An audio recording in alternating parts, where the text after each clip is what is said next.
common application of linear interpolation is when you're using a piece of equipment and you're trying to figure out the settings for it, right? So here, I arbitrarily picked voltage and RPM for a given motor. So how this sometimes happens is either the manufacturers will give you a table to relate voltage to RPM, and typically you are interested in running your motor at a certain torque or RPM, and so you need to figure out what voltage to apply. And either a table like this will be given to you, or you will generate it yourself, right? You apply a certain voltage, measure RPM or torque, and you tabulate a few values across a range that you're interested in. And then at any given time, when you're interested in determining it, you use linear interpolation. Again, as long as the data sets that you're collecting are tight enough, linear interpolation is a pretty close approximation.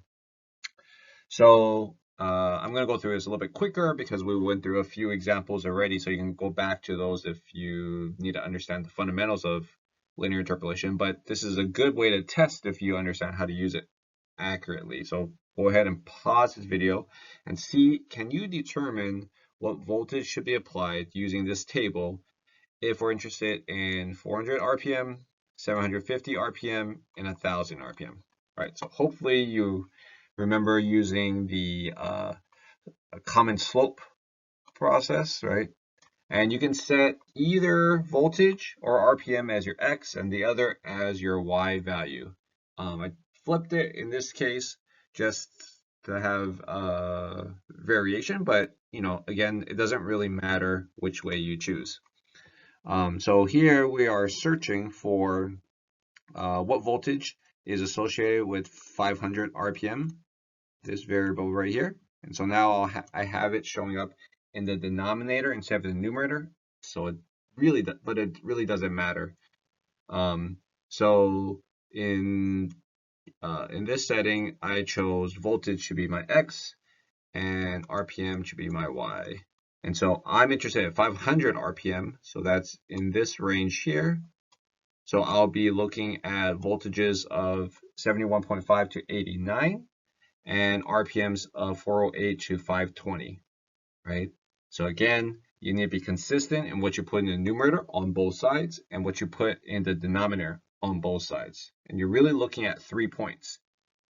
For this case, this is 1 point, this is a second point, and the third point is the point 500 RPM and whatever the voltage is related to it, right? So it's got to be between 71.5 and 89 if it's accurate.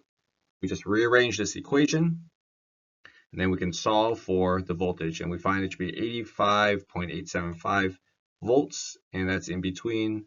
So at least from that perspective, we have a sanity check that that is accurate.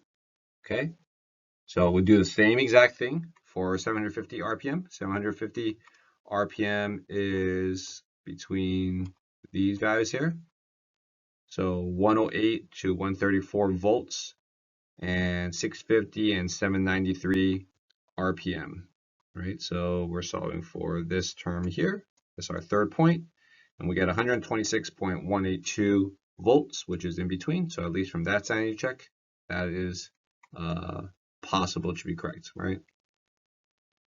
You can always go back and calculate the slopes of each of them individually to make sure that you don't have any calculation error. All right, the last one, 1000 RPM, that's going to be between 906 and 1024 RPM and 156 and 174 volts. So we set that up again,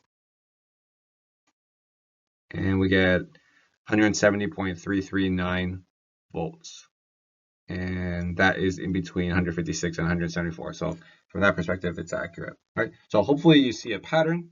You can eventually program this equation in your calculator or use Excel if you have access to computer, but it's good to understand the fundamentals of what we're actually doing when we say we want to apply a linear interpolation.